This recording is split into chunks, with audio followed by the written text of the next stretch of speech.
Parang wrestling ang nangyari. Parang may tinulog at pala ka lang ah.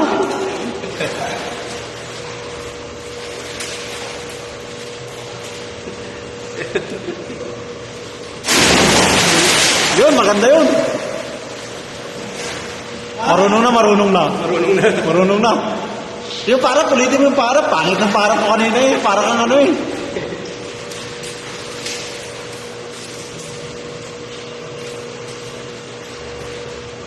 Pagod to mamaya. Sarap na tulog mo yan mamaya, Brad.